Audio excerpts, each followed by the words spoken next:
Hello again, everybody. Hello, hello, hello. Welcome.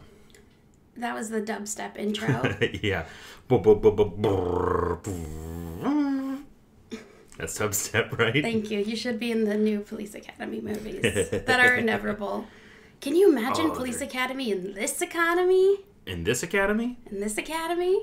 What would they do? Like, it would either be police propaganda trying to make the police look good, or it would be like a very woke, like, subversion of it. Yeah. Where it's Police Academy, but they're the enemies. I guess the modern Police Academy is just Brooklyn Nine-Nine. Oh, absolutely. That's just what they would do. Yeah, I love when all the, this past summer of anti-cop protests were happening, how, like, a lot of people were like, ooh, I really like Brooklyn Nine-Nine, and I was also, like, fighting for it to get back on the air.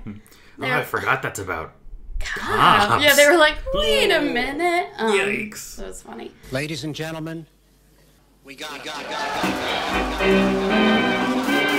I'm not a crook. I've earned everything I've got. Yeah, good. Mr. Gorbachev. You didn't build that. Mr. Yeah, good. Tear down this wall. Your favorite president? Tear down this wall. I can see Russia from my house.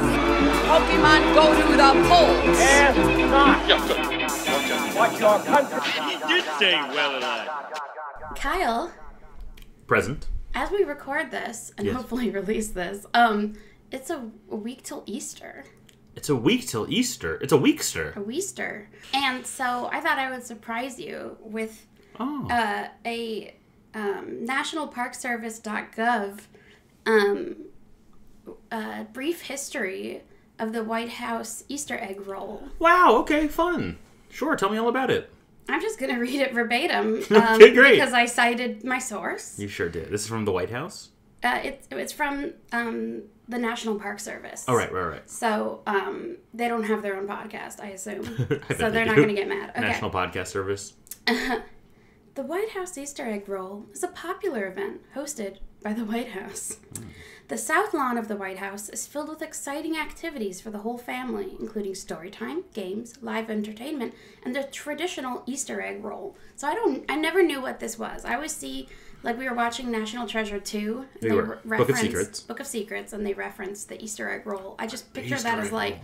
you wear, like, an egg-shaped costume and just kind of Like tumble down a hill? down a hill.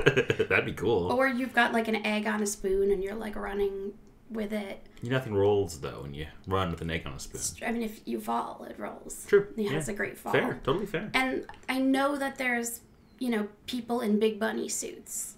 There always are. Possibly. Fun fact, that's what Sean Spicer did before he was your relative. Your descendant. Maybe. Your distant maybe possible descendant.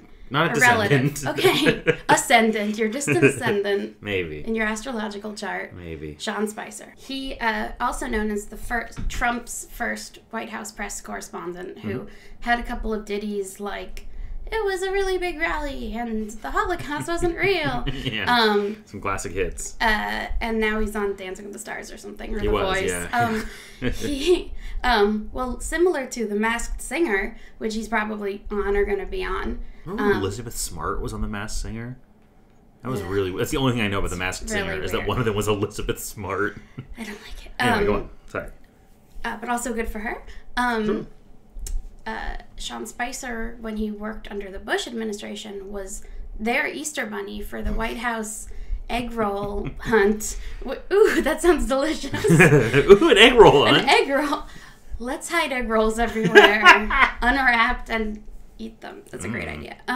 So anyway, I don't really know what his job was under Bush. He worked for like a trade department. Like But he was such a fucking idiot. I love the idea of them being like, hey, you get the prestigious honor of being in this hot bunny suit during... That's what you get for working for the Bush administration. Exactly. Okay.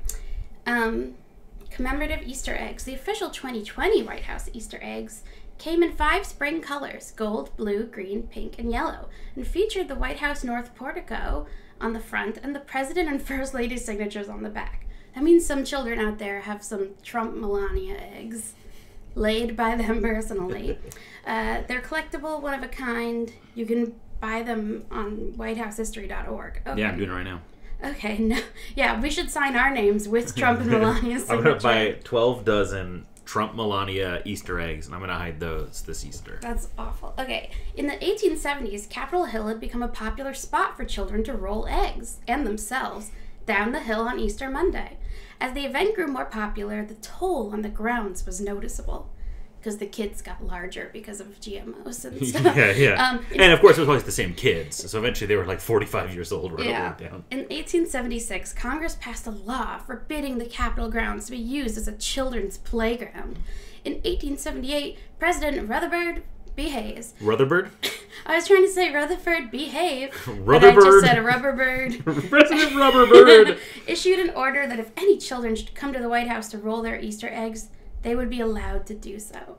So it was like, don't play here regularly, but if you knock on the door, like, please, sir, may I roll my egg? Please, sir, can I roll my egg? Rutherford B. Hayes was like, I shall make an exception to the law and let you. The tradition has been carried on since and has grown into the major event you can experience today. Then says go to their website to learn more.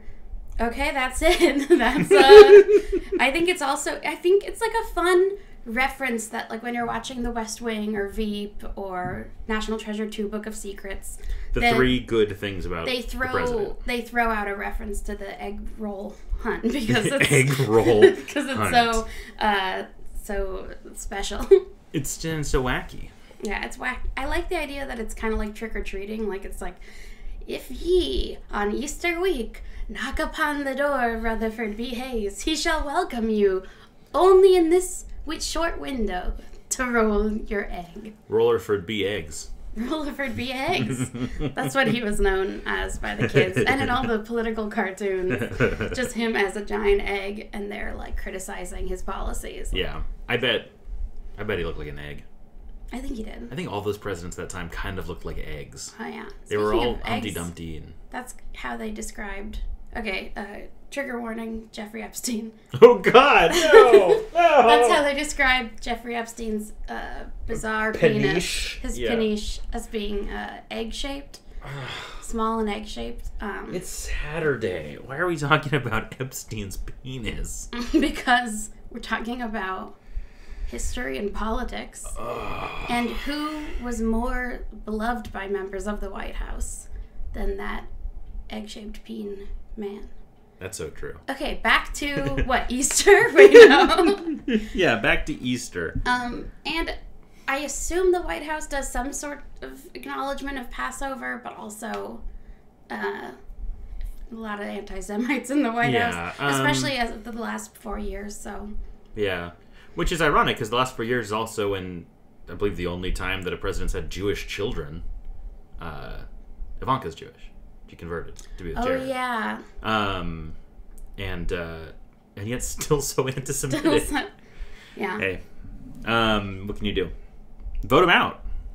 That's what we did. Good job. I mean, I voted for him, but I voted for Gary Johnson. You wrote him in.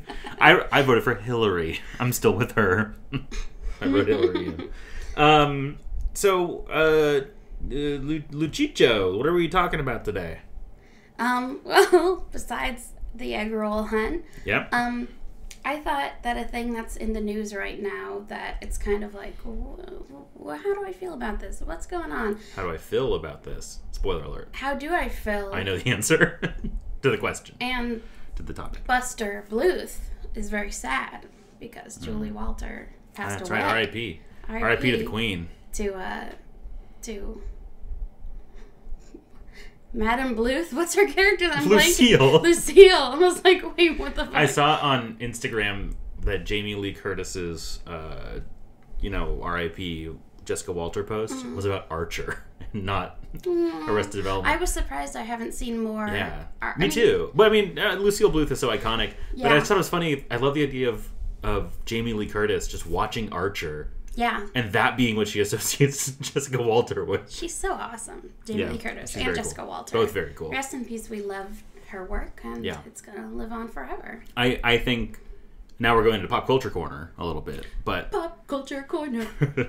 I think that Lucille Bluth is one of the most iconic TV characters of like the 2000s. I think an incredible performance, incredible character. If you love that character and you haven't seen Archer, she's basically the same character but the head of like a spy organization. Yeah, it's if Lucille Bluth was R-rated and the head of the CIA. Yeah, and her son who plays Archer is Bob's Burgers. Yeah, John Benjamin. So if you haven't seen Archer yet, it'll help you get through the sadness of not having more of Lucille Bluth. And if you haven't seen the recent seasons of Arrested Development, that's fine. That's fine. You're probably good. You're good. She's great though. We love her. We love her. So that was Pop Culture Corner, right? Yeah.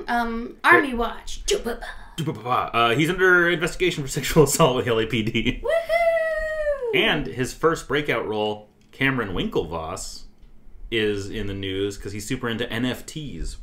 Can you explain NFTs in like 2 sentences? Nope. Okay. I don't really know what they are, but I'm pretty sure it's a scam. Yeah, just some. I'm pretty sure it's money laundering. Just some scam. Okay. No fine time to talk about NFTs. No fine Stein, hopefully, in the next Senate election in California. That's right. So now it's fine time. That's the same thing. To talk about the subject for this week's episode, the filibuster. Filibustin. Filibustin, bustin'.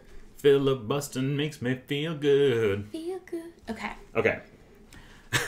Let's get serious. So, Luch, we're talking about the filibuster. The filibuster has been in the news a lot lately because many people want to get rid of it.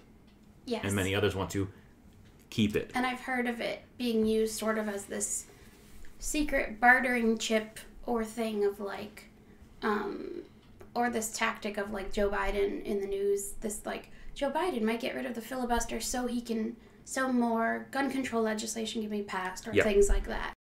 So, in the early days of the United States Senate, there wasn't really a filibuster because anything could pass by simple majority. Mm-hmm.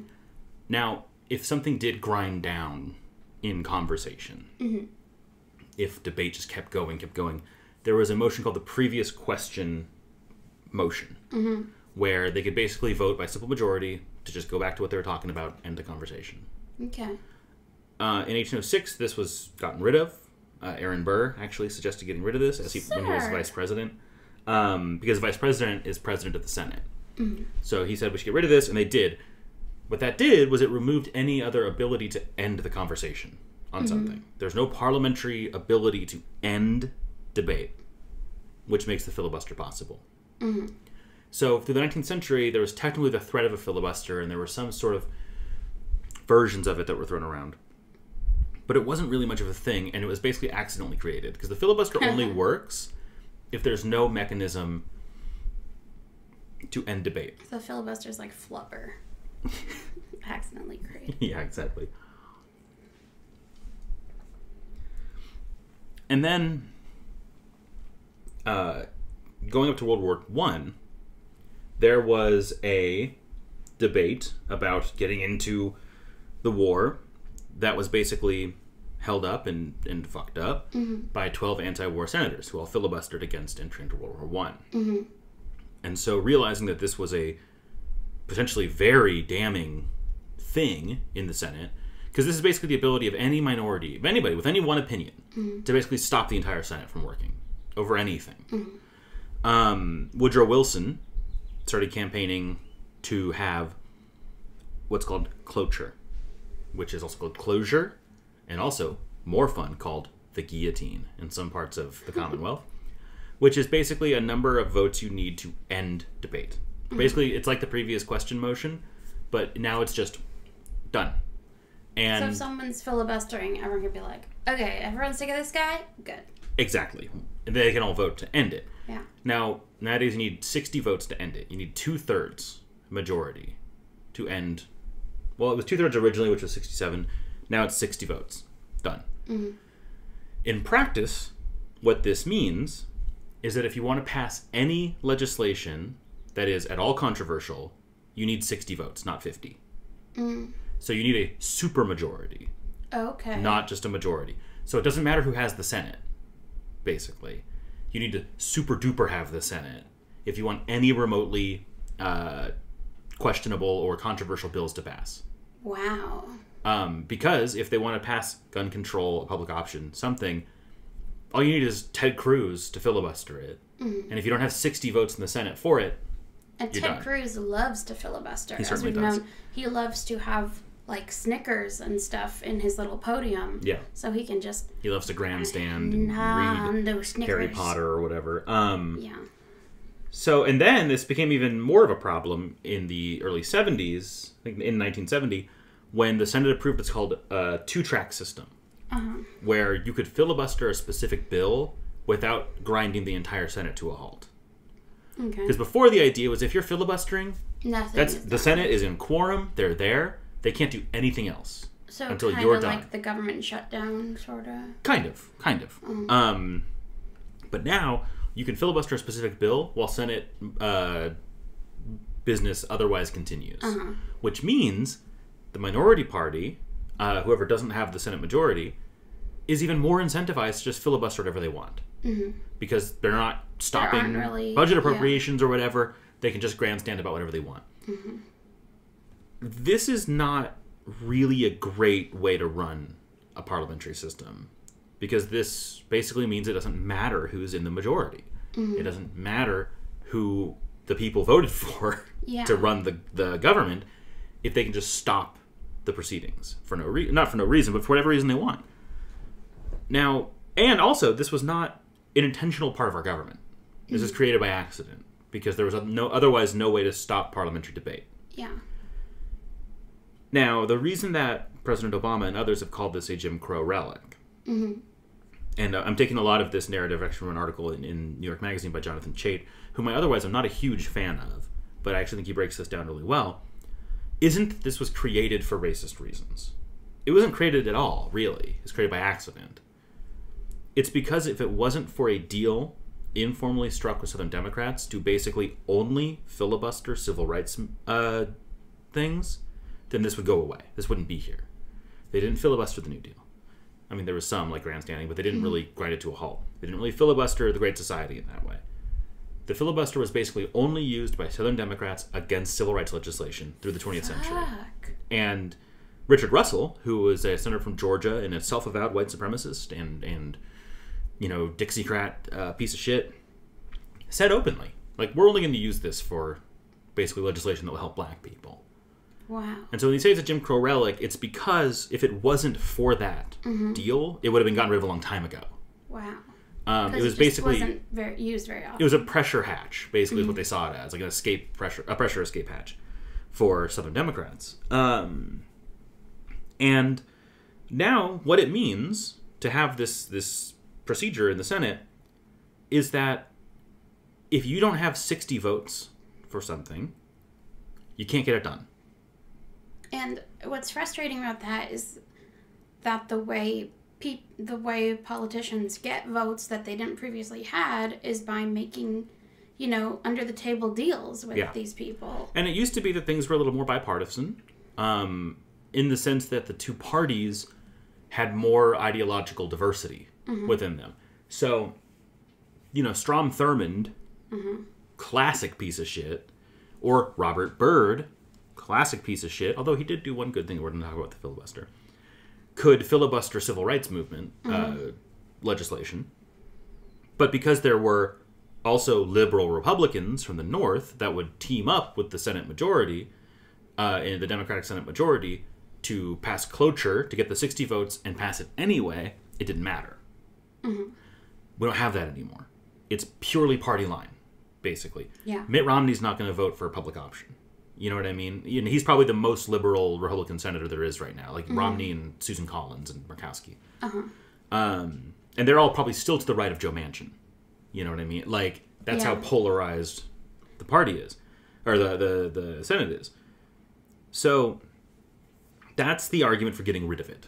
Is it's this accidental procedure that means that, you know, we can all go out and hustle and get John Ossoff and Raphael Warnock elected to the Senate and clinch that Senate majority, and it doesn't matter. It doesn't matter, because if you want anything that the Republicans don't want, you need 60 votes, not 50. Yeah. The thing that's actually kind of good that Robert Byrd did with it is that he filibustered the motion to give President Bush war powers to go into Iraq. He filibustered that and said, terrible idea. Was he very old at the time? He's super old. Yeah, he was Senate Majority Leader until like 2010. Wow. And he was a Klansman as a child. Not as a child, as a teenager and a 20-something in the 40s. A Klan recruit. Kind of like the former Pope being a Hitler Youth. Worse. The former Pope, of whom, look, I'll criticize the Catholic Church all day. It's an Elks Club for pedophiles. But Benedict XVI, the consensus that I've seen is that he was more or less press-ganged into being a Hitler Youth. He was like a kid. He was a preteen, and that's what they had to do. You know what I mean? Robert Byrd. Robert Byrd was like in his 20s and 30s and was a Klan recruiter. No. And that's how he got his support base to be elected at the Senate. I actually think Joe Manchin, might have Byrd's seat. Klan recruiter, the worst zip recruiter. That's right. And, you know, he would go on to say, that was a thing I'll regret doing. You know what I mean? But, I think we talked about it on the show, but from like the 40s until 2010, the president pro tem or Senate Majority Leader of the Senate was always basically either a segregationist or a Klansman, except for like 2 years. And Robert Byrd was one of them. And in fact, I'm almost positive we said this on the most recent episode, but I still think it's crazy, so I'm going to say it again in case somebody didn't hear it. On 9/11, if Bush and Cheney did not survive that, the two next people in line were a convicted pedophile, Dennis Hastert, and a Klan recruiter, Robert Byrd. He was president pro tem of the Senate at the time, which is third in line. So it's that racism, that white supremacy is just baked so deep into the DNA of the Senate. Yeah, like rat poop on a Cinnamon Toast Crunch. That's right. I'm basically off Twitter again now, so I don't know if there's been updates in that story, and I don't want to know. Don't tell me. I like believing what it is. So that's the argument for getting rid of the filibuster, basically, is that it permanently kneecaps any potential for big visionary legislation unless you get a supermajority, 60 votes. Which, by the way, this is one of the big complaints about Barack Obama, by the way. And one of the reasons why I do think that Biden might end up being a more effective president than Obama. Obama had 60 votes when the ACA was passed, when Obamacare was passed. The Democrats had a filibuster-proof majority, a veto-proof majority in the Senate. A Danny DeVito-proof. A Danny DeVito-proof majority. Can I offer you an egg roll in this trying? We are on it. We are. Okay. This is like a herald. We're tying all the bits together. It's great. And they still didn't pass a public option or anything. They still compromised. They didn't really need to. The Democratic Party had 60 votes. And yeah, you can say, well, not all of them, you know, they had their own things. And it's like, party discipline. You know what I mean? Like, and this is where I think Obama really failed as a president. And, you know, I have a lot of disappointment in Obama and resentment. I don't have the fury with him that I know a lot of leftists do. I understand it. I sympathize. But I am more sad about what could have been in that time period. I'm disgusted that Obama and Biden and Hillary, when they're asked about their records within that, they're always like, we couldn't do anything. These darn Republicans. Excuses. Which is like the case in 2014, but not in 2010 when they passed it. So, you know, Obama's biggest failure as a president was not using his platform, not using his bully pulpit, not calling up, you know, conservative Congress people and senators in the Democratic Party, more conservative Democrats, and saying, let me be clear. I will break my foot off in your ass. Let me Barack. If you don't... I mean, all you have to say is, look, I need you to vote for this. This is my signature bill. I'm the head of your party. If you don't vote for this... I'm going to kick your ass. Yeah. And with a drone. Well, yeah, I mean, yeah. But more realistically and more materially, I'm going to have the DCCC or the DSCC find somebody to primary you in your next run, and I'm going to go campaign for them. I'm more popular than you. I am the newly elected first black president on a huge mandate. I helped lead a takeover of the Senate, 60 votes. And if you cross me I swear to God, I'm coming down into West Virginia. I'm coming down into wherever you're at, and we're finding somebody else, and we're replacing you. You're losing your job. Vote for this. This is the favor I'm calling in for you. Are there people that would say, like, I'm sure Obama did that? Yeah, And they it would. just didn't work. They would, but they would be lying. Yeah. Because he's openly admitted he didn't do that. That they tried a different tack. They tried to play nice. And you can't do that. I mean, this is how Lyndon Johnson got the Great Society passed, is he called people with his dick out and was like, It's I will true. literally We're not smack you joking. across the face with my penis if you don't vote for this bill. That's how you play hardball in I politics. will put you in a Cadillac with no Yeah. roof Yeah. and drive you down by the book depository. You want to take a ride through Dallas with me if you don't vote for this bill? So that's basically the quick rundown of the filibuster. You had asked before the show about the end of Mr. Smith Goes to Washington, Yeah. which is a famous filibustering. And this actually gets into something interesting about the filibuster. And this is something that I'm pissed off about McConnell for. I hate McConnell. He's one of my least favorite people on the planet. Yeah. But this is another one of the many not allowed things. in the turtle club. He's not. He's in fact too turtly for the Turtle Club. There's a fine line between being not turtly enough and too turtly. And you know what? He's not invited to this show. He cannot come on this show. Cannot. He is saying, if they don't like the filibuster, why would they use it if they think it's so racist? And it's like, there's a difference between thinking it's bad for the country and tying a hand behind your back while it's there. The comparison that, again, John Chait used, that I think is a good one, is if you're a baseball manager and you don't like the designated hitter rule, you're not just going to not do it. Yeah. You know, you're going to say, we should get rid of this rule for the league, it'll be better for the league, but you're not just going to have your I mean, I hate pitchers capitalism, but also I need money to survive. Give me money. Exactly. Patreon.com/Lucia Fasano. Exactly. Doesn't mean that I don't fucking want to burn the system down. That's right, but also give me money. Exactly. Venmo at Lucia_Fasano. Exactly. And because, I mean, that's the thing of it, is just because it's a bad rule for the Senate does not mean that it's something you can't use. And so, that's what it comes down to with Mr. Smith. And I grew up watching Mr. Smith Goes to Washington, directed by Italian-American immigrant Frank Capra, who made a lot Part of the show. like patriotic but also complicated politics in a lot of his movies, where it's like some have a lot of sort of communist undertones, some are like very patriotic, like they've got different. Yeah, he was accused of being a jingoist and a communist throughout his career. And I love his movies. For listeners, he made like It's a Wonderful Life, but he also made like just tons of movies. Yeah, he's a great filmmaker. Yeah, One a lot the of really good comedy, political satire, drama, just great. Yeah. But so I always saw the filibuster as this amazing, powerful, courageous thing, because that's how it is at the end of that movie. And it is at the end of that movie. And that was before, like you were saying, that was before some of the other changes to the filibuster. No, this was basically during. During when they made This it so was that you could keep going with Senate business. This was before that. That was the last thing. Yeah, but this was after the cloture stuff, where they could just vote over it, basically.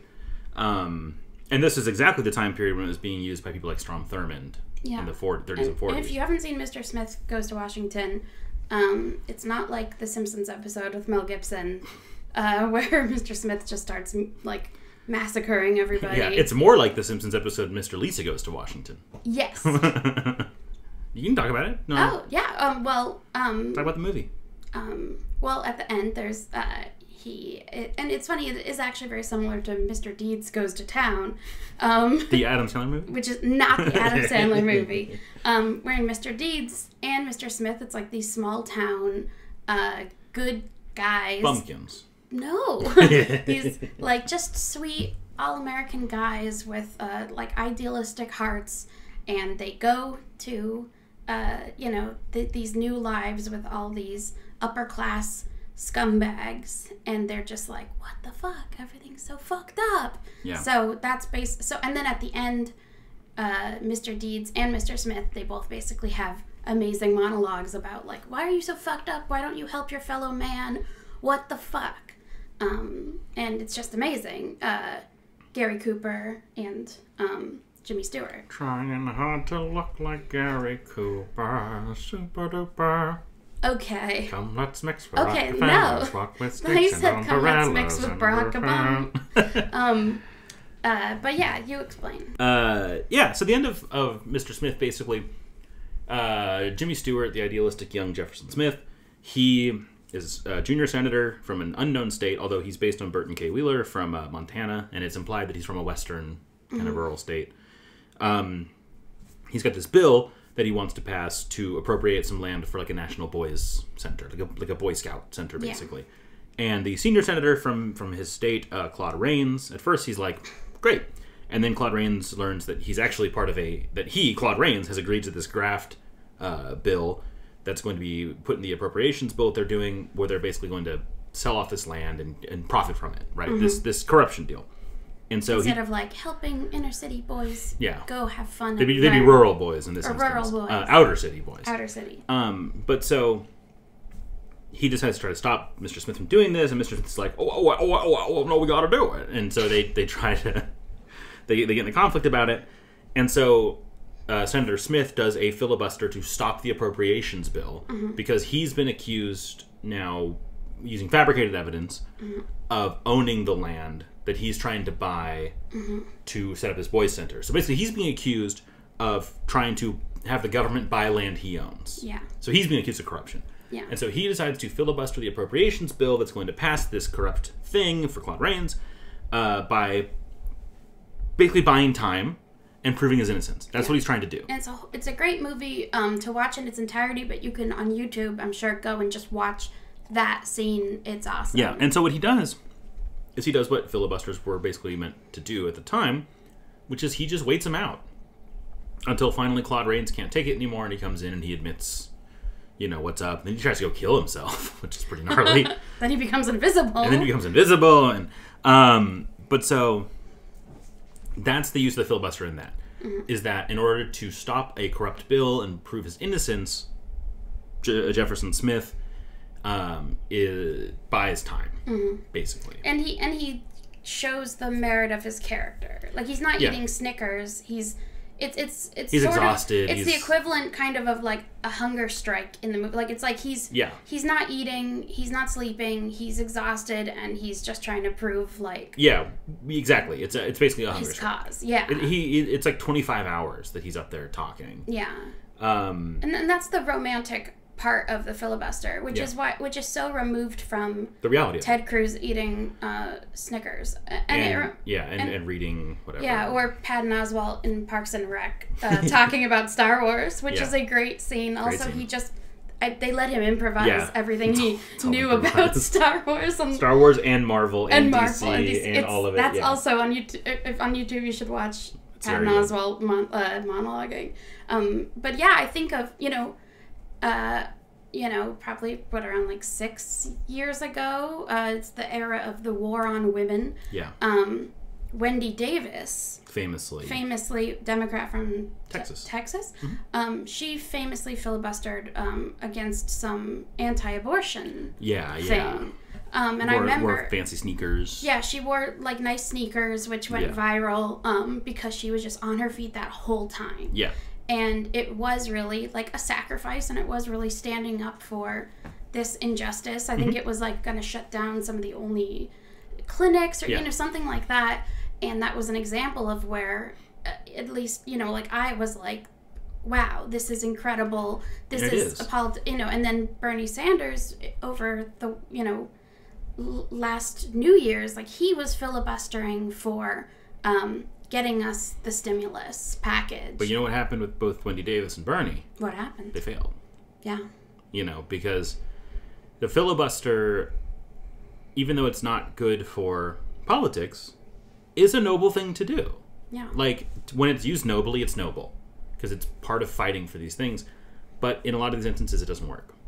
And then in a lot of instances of Republicans, it's in bad faith. Exactly.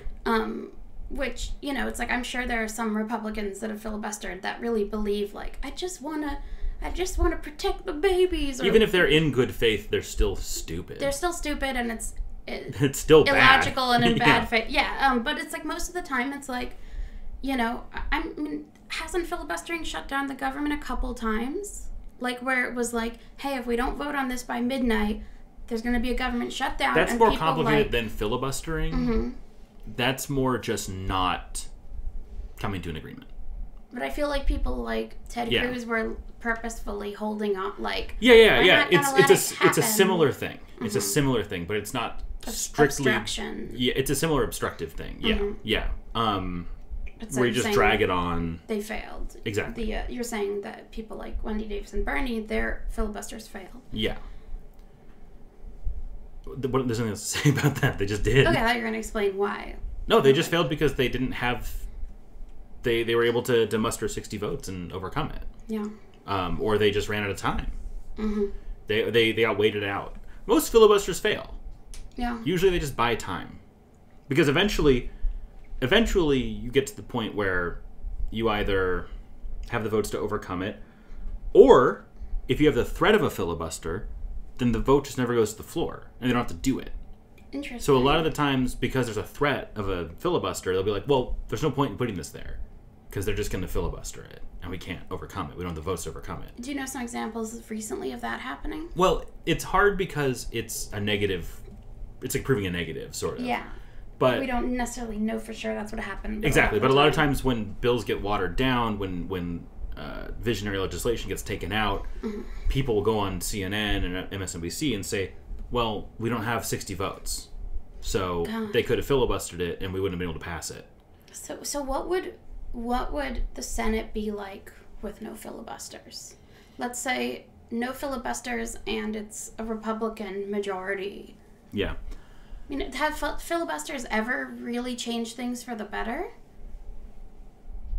Because I worry about, I'm both, you know, I want them to get rid of it, but then I worry about, like, people, you know, the minority should be able to. It's never stopped the Republicans before. Yeah. And I mean, there can be ways, you can still have parliamentary ways to end debates, but there's not really any reason that the minority party should be able to grind proceedings to a halt. If they were able to do that, they wouldn't be the minority party. Yeah. You know? There's ways to end debates, there's ways to, you know, you can maybe change the filibuster a bit, but I mean, in a democracy, if you have 50 votes, you have 50 votes. That's it. If you win, you win.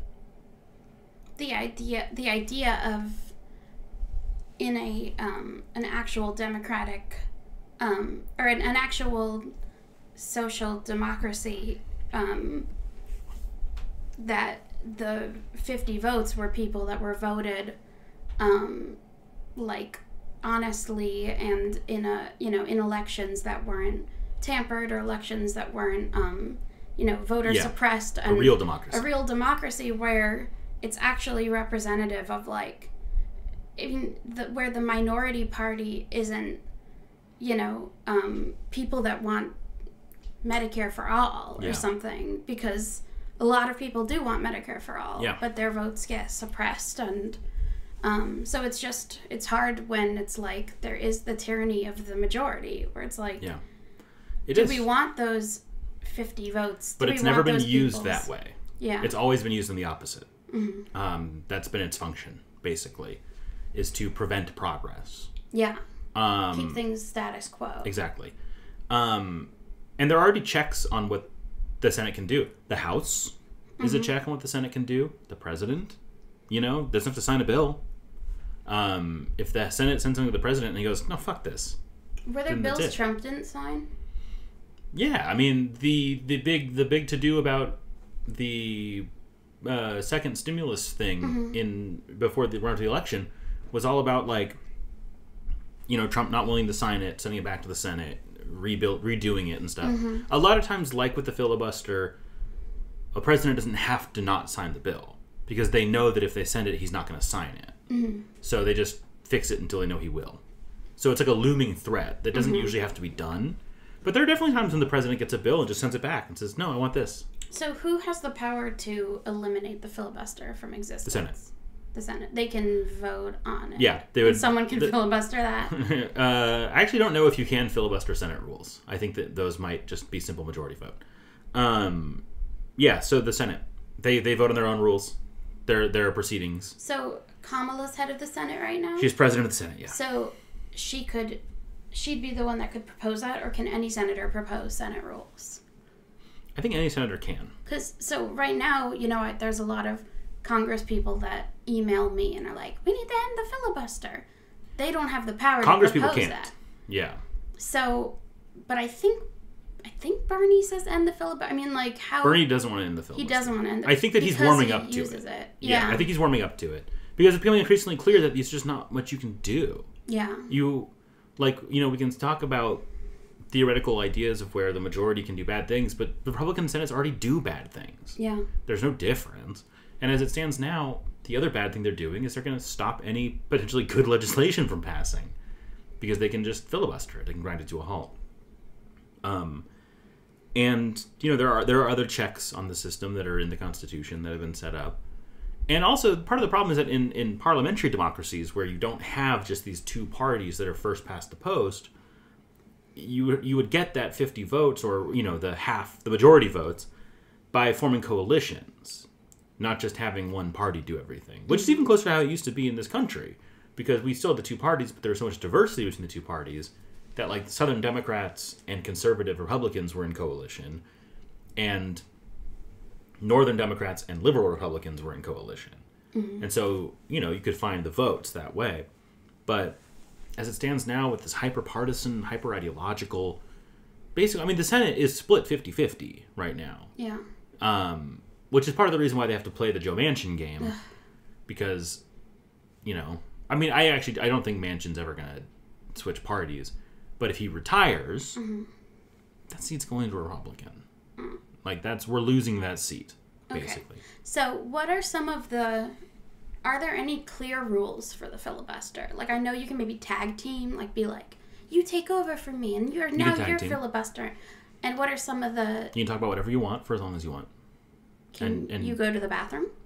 If somebody fills in for you. Mm-hmm. What if you stop talking but you're standing there? Stop talking for how long? A minute. I don't actually know. I know that you can't just not talk. Mm-hmm. I'm sure that there's allowances for taking a sip of water, taking a bite of a Snickers bar, grabbing a different Harry Potter book to read, things like that. Like reasonable breaks, or reasonable pauses, not breaks, pauses. But no, you can't, if you leave the podium, or if you stop talking, then you've basically ceded your time. There's a great sort of memified catchphrase that came from, you can read about it on Knock LA, and it came from, I think, People's City Council. Someone on one of those Zoom city council meetings, a constituent said, "I yield my time, fuck you," which was awesome. That's great. Can non-senators filibuster, tag in? No. Okay. You have to be somebody who is recognized by the president of the Senate as part of the quorum. Are there filibusters in Congress ever? I feel like there was a gun control thing with what's his face? I don't really know, honestly, which I know is not my role in this podcast to not know things. But the conversation about the filibuster is all about the Senate. Yeah. I don't think there is one in the House. And if there's a possibility for it, I don't think it matters as much because the House is rarely split down the middle. The House usually gets a pretty commanding majority. So, I don't really know.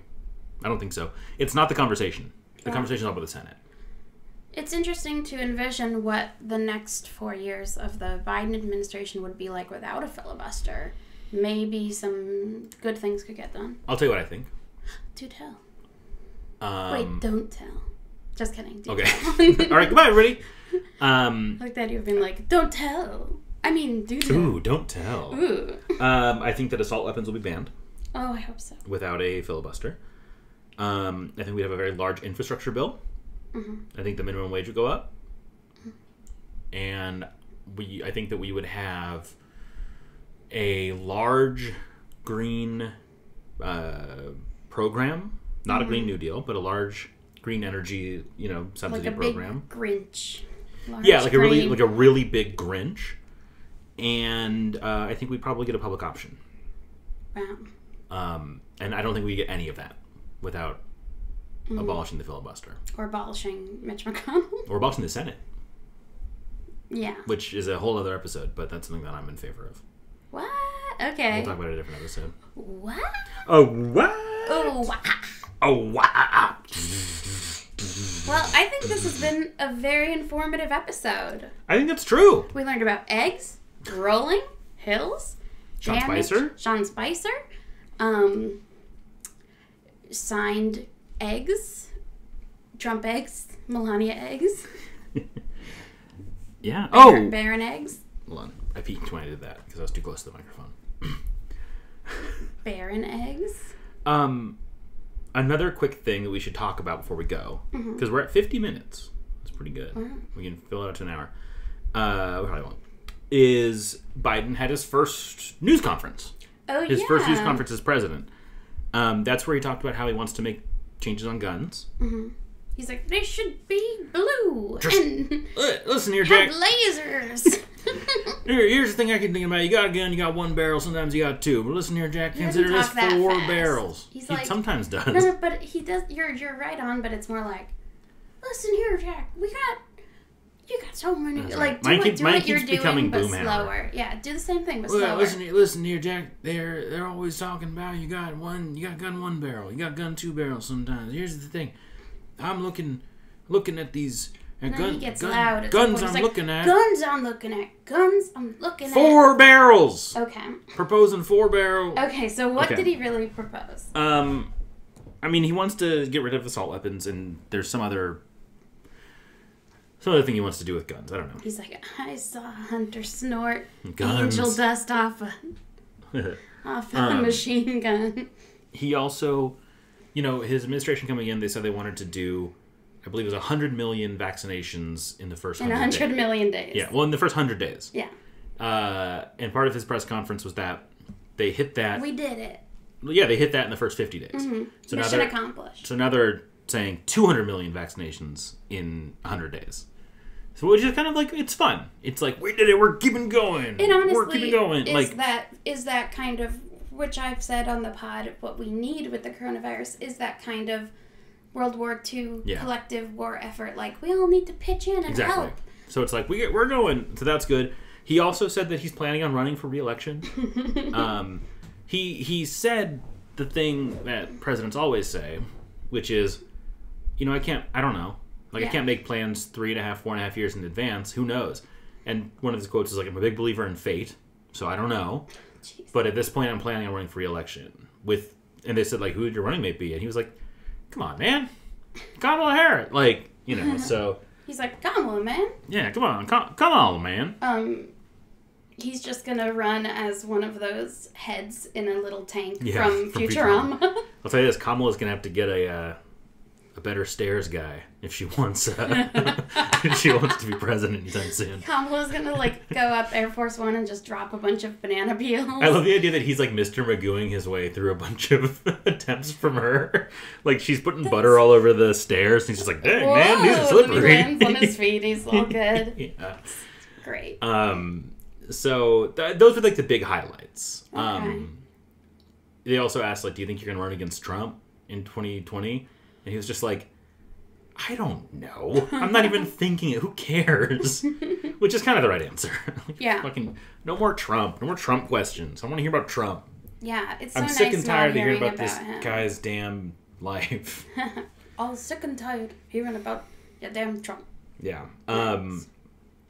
Yeah, and there's also reports from Axios.com that Biden is now becoming open to abolishing the filibuster because he wants to do another big stimulus round, basically, with infrastructure and green energy and all that.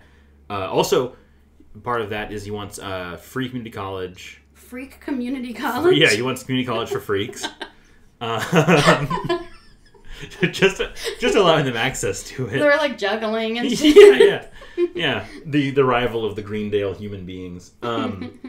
He wants free community college and universal pre-K as part of this new bill that the rumors are swirling about. And a lot of it is because he loves the idea that he is a more bold and more visionary president than Obama. And so he's like, come on, man, if getting rid of the filibuster and passing these dang old bills will get me that, tighter spot in history. That better presidential library spot. Yeah. I mean, if you think about it, the narrative that they're kind of setting up historically, what I think Biden is betting on is that Obama was Nixon, Trump was Carter, and now Biden's Reagan. Like, I think that's what the Biden administration's kind of hoping is the case. That's what they're sort of betting on. And we'll see. I mean, for my money, if we can get good policies out of flattering this old weirdo's ego, then I say, Joe, you look great today. Sign this. I say, Joe, your hair looks real. Joe, your hair looks super real today. It looks like it grew out of your head Joe, without drugs. That sentence made perfect sense. Please sign this. Joe, I am a dog-faced pony soldier. And that's why I'm going to Freak Community College. That's why I actually majored in dog-faced pony soldiering at Freak Community College. I think on that note, we should say adios. We should say, bark. We should say, Adios. Until again. Until again, good night. We're just going to go out and dream it all up again. Sorry, do it again. Cue me again. Until, I don't know, good night. Good clock.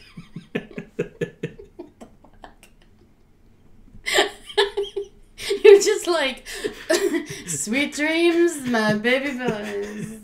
Just think about having a beautiful day. This is Kyle McCormick saying, you just have yourself a merry little day. From California, this is Kyle McCormick saying, sweet dreams, baby boys. And don't forget your shower cap. All right, I'm ending this.